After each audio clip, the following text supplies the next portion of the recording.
Today I'm here with Sally Gunnell, MBE, OBE, professional athlete, and phenomenal lady all round. So welcome.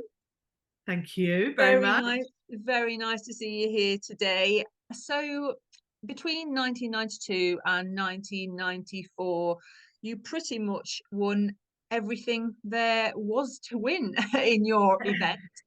And so Olympic gold medalist, you won the four majors. And just thinking about your life then, how did you become to be an athlete and what skills did you sort of bring into that particular profession?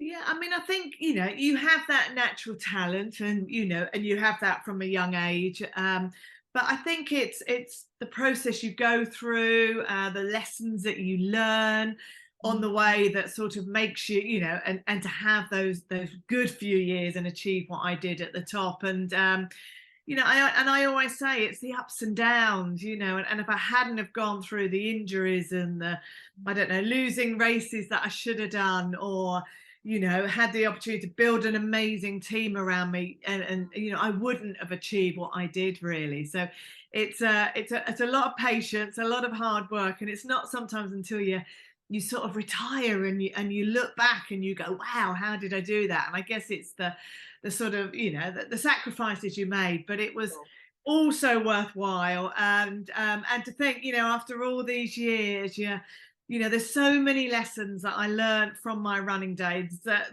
help me today. And I do a lot around health and well-being, and set myself little challenges, still try and keep myself fit and healthy and balance, working and kids and everything. And I draw on so many lessons that I did learn from those days. And I think, very lucky to have achieved what I did, and to still be able to talk about it and support people. Absolutely. And you mentioned, the challenges that you went through and the sacrifices that you made. And I think it is only as you get older that you perhaps understand, what went into all of that, but also how those challenges have sort of led you on in your journey. Because I think sometimes you have to use them to fuel you further, and I think you can either give up, can't you, and think, I'm just having a really bad run of injuries here. And so it's just not meant for me, or you can use that to fuel you further and then say, no, I'm going to do this. And that's super important in the challenge that we're working with. You need an Yeah. element of resilience here. So what made you want to get involved with the Hydrate the Nation challenge? Well, do you know what? I think as I get a bit older, I think I still want to. I don't know, see what I'm capable of doing. Yes, it's never going to be standing on the rostrum or physically what I used to do, but I still think it's important to challenge yourself, whatever it may be. And I just think I've always worked on a bit of a vision, and that's what keeps me focused. That's what's given me meaning and purpose. And I sometimes each year I'll say, oh, what is it I'm going to do? Whether it's a sponsored walk or to, I don't know, get myself fit in the gym or whatever. And this challenge, Hydrate the Nation have put together, is no different. And I think by having a challenge, having that vision in your mind, it just helps you to focus and stick with it. And I always say, if you just, I don't know, if you link it to something that you're trying to do, and you're trying something that's an achievement, and that feeling that you get at the end, you're more likely to stick at it. And that's why I think it's really important. And I think hydration is a massive important part of my life and everybody's life, and I don't think we highlight it enough. And I realised that, Aubrey, from my running days, because the days that I wasn't hydrated, they're the days that I would have got injured. I couldn't finish my training session. My muscles were hurting. And even now, I know that hydration is linked to so many things. If I haven't got enough energy, if my, definitely if my muscles are aching or ligaments are aching, and it's thinking in that way and thinking, do you know what? I haven't had a glass of water today, and I still have to remind myself, which is silly, isn't it? And I think, right, I've got to get into this routine. And I think the way to get into that routine and make it a way of life is to have that sort of challenge, because there's so many health benefits, as you know, isn't there, Mm, to making absolutely. sure that we just hydrate our bodies. And yeah, and I think we just deal with things better, and mental health and physically in all sorts of ways. Absolutely. I mentioned on a previous video about, ignoring that safety valve. And we often do because we get headaches or we feel tired or we can't focus, we get brain fog.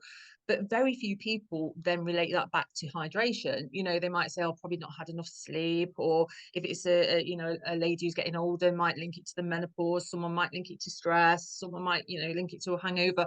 Whatever it happens to Yeah. be. But the truth is, if you get hydrated, it affects all of your body from your mind, and we spoke earlier about, muscles and joints and not feeling that you're cushioned with that Mm. hydration, if you're indeed not hydrated.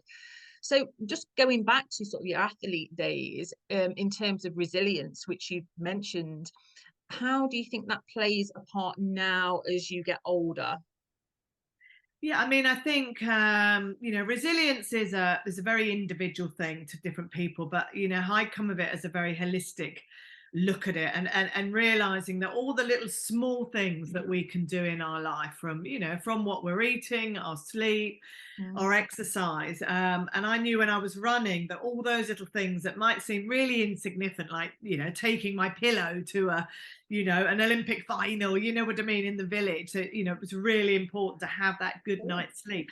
But all those little things add up Mm, to how we deal with day to day, pressure, expectation, and whether we break down, whether we get ill, mm, whether we're able to actually mentally and physically deal with situations. And that's about looking at all those little things. And I think that's probably one of the areas that I've really taken with me. And and it is no different. It's still what exercise I do, and it's still, what I eat is really of important. course.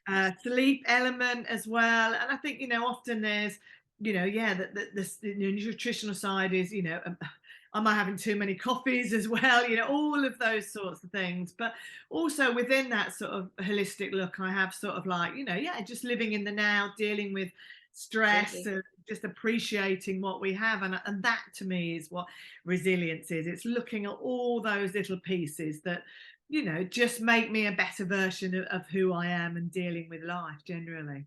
Absolutely, and I think you're right. It does mean very different things to different people. Mm. But I think if you can get those sort of marginal gains that you mentioned, then you are in a better position to deal with life generally. And hydration, as we mentioned, is very much one of those marginal gains that you can do with ease if you know what you're doing, if you've got support, and to a degree, if you're educated, because, certainly when I was younger, it wasn't Yeah, really something that we talked about, and now if you see, the school kids walking by, they've all got bottles of water, yeah, because they're a lot more aware of that hydration picture. So I think definitely we can educate ourselves. I think in your position as an athlete, it would have been sort of more out there, yeah, but yeah. certainly, for us, it tended to be, Coca-Cola or or whatever, and you didn't really think that you wasn't hydrating yourself. You No. just thought, well, it's a drink. Yeah, But of course, now, being a nutritional therapist, as time's gone on, I see so many people come into my clinic with real hydration issues, and I have to almost sort of educate them in that area to say, I can't really do anything else with you until you're yeah, hydrated, because your cells aren't going to work for me and things aren't going to move where we want them to. So yeah. yeah, super, super important. Exactly. And I think, you're caught in a sort of a difficult situation, because sometimes you go, oh gosh, I've got a long car journey, or, I've got to work, and you're like, well, I Absolutely. can't drink. But I think it's just, what I've learned is that if I just drink and sip consistently, your body gets used to it as It well, isn't really it? So does. it, and Yeah, takes it on board. And I so think many that's, people say that to me. yeah, Absolutely, and particularly people who work in sales and are on the road. Well, really, like, how do you expect me to drink? I'm going to be stopping off every 2 minutes for the loo. But you're quite right. If you do it regularly throughout the day, rather than sort of getting to 3 p.m. and then thinking, oh, I've not had my water, then your body does get used to it, and your cells start to retain rather than, sort of eliminate it immediately out. So you're absolutely right there. Yeah, Um, can you definitely. think of any times in your life, and I'm thinking now, probably in your life as you are now, where hydration's made a difference to you? Um, definitely in my skin. I know, especially as I've aged, you know what I mean? And wrinkles and bags under your eyes or whatever. And that is often to do with, I haven't drunk enough water in that day and I need to.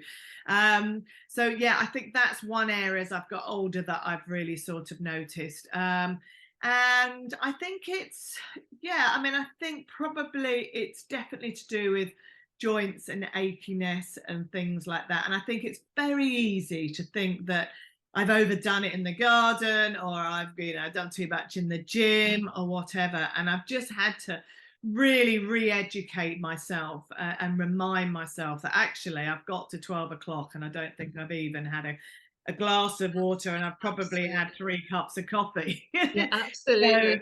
I know it's just about what I've learned is to just leave it around, always have that bottle around. And if I can clock it, or a glass somewhere, then you remember to do it. It's when it's not around, that's when I So struggle. true. It's not part. So Well, true. Absolutely. always have it in the car, or yeah, just making sure it's there. If it's there, you'll do it. And Yeah. I say that all of the time. It's when it's not, and you've got to get up and then fill a glass. If it's there in front of you, you're much more likely to sort of go down that path. And I completely agree with you too. As you get older, and certainly as I've got older, the things that matter to you in terms of hydration do Yeah. change. Yeah, Because exactly. when things start showing on your face, you become so much more aware Yeah, than you do when you're younger, and you're not really attributing these particular problems to a lack of hydration. So absolutely, I can completely empathize with exactly. that one. Yeah. So all that remains is for me to say thank you for your support with this challenge and supporting all of our participants as they go through their hydration journey.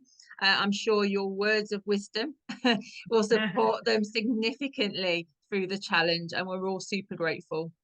Oh, thank you so much. Yeah, just go for it, everybody, and enjoy the challenge and the benefits of it. So, yeah, good luck.